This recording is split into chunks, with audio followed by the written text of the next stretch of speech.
पर आज जहां पर हम एक जिम्मेदार मंच और एक जिम्मेदार सभागार के अंदर जहां पर हम लोग सब उपस्थित हैं और आने वाले समय के भविष्य के सामने जहां पर उपस्थित हैं, और खास तौर के ऊपर जो मातृशक्ति और जो महिला बहनें जो मेरी यहां पर उपस्थित हैं, उनके लिए मैं एक चीज कहना चाहता हूं। एक दृश्य को पुनः मैं जीवित करना चाहता हूं,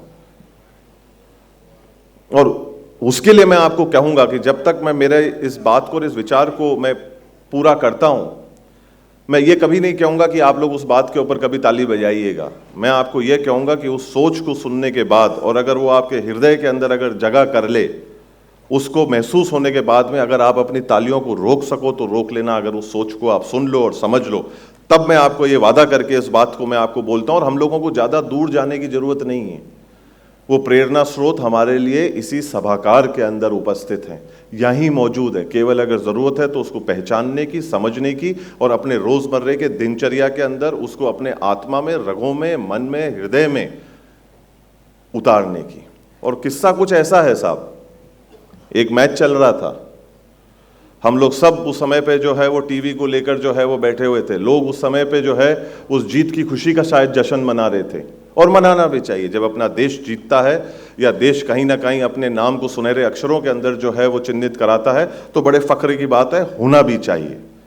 पर इस बात को बोलते वक्त मेरे रोंगटे भी खड़े होते हैं, और मैं पूरी तरीके से, मेरे पूरे आत्मा मन के अंदर जो है मेरी भावना जो है वो पूरी तरीके से इतनी प्रफुल्लित है और गौरवान्वित है कि ईश्वर ने हम सब लोगों को वो सौभाग्य दिया।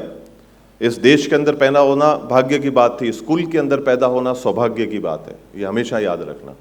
और उसी का उदाहरण, उसी का हमारे को एक साक्षात उदाहरण हमारे को देखने को मिला। वहाँ जो लाखों लोग बैठे थे, उन्होंने देखा नहीं देखा मुझे नहीं पता, पर वो करोड़ों लोगों ने जो टीवी पे देखा या नहीं देखा मुझे नहीं पता, पर वो मेरे दिल के अंदर, मेरी आत्मा के अंदर, मेरे मन के अंदर, मेरे मस्तिष्क के अंदर वो आजीवन जो है वो अंकित हो चुकी है। और ख़ास तौर के ऊपर मेरी बहनें जो यहाँ पर मौजूद हैं, जो उपस्थित हैं, जो बैठी हैं यहाँ पर, उनके लिए इस बात को सुनना और समझना जो है सबसे ज़्यादा आवश्यक है। और मेरे जो भाई यहाँ पर बैठे हैं, उनको इस चीज़ को समझना आवश्यक है कि हमारे को उसके लिए योग्य और काबिल बनना है। और वो चित्र और कुछ नहीं था, चित्र अपनी संस्कृति का था, अपनी मान का था, अपने कुल के नाम को सर्वोच्च रखने का था, अपनी परंपरा का बिना किसी चीज़ के परवाह करे बगैर उसका निर्वाह करने का था। और वो और कोई नहीं, रीवा बा ने जिस तरीके से अपने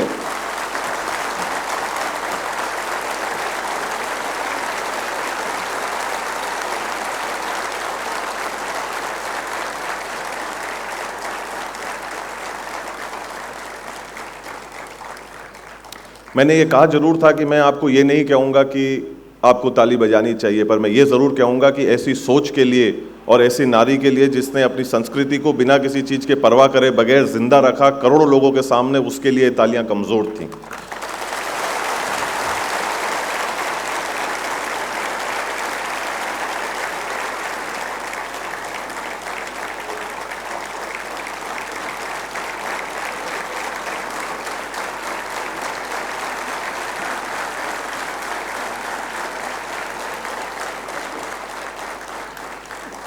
जब अपनी बहन कोई ऐसा काम करे तो भाई को उतना ही फ़ख्र होता है। और ख़ास तौर के ऊपर जो आने वाले लोग हैं, आने वाली जो भावी पीढ़ी है, उसको इन चीज़ों से सीखना चाहिए।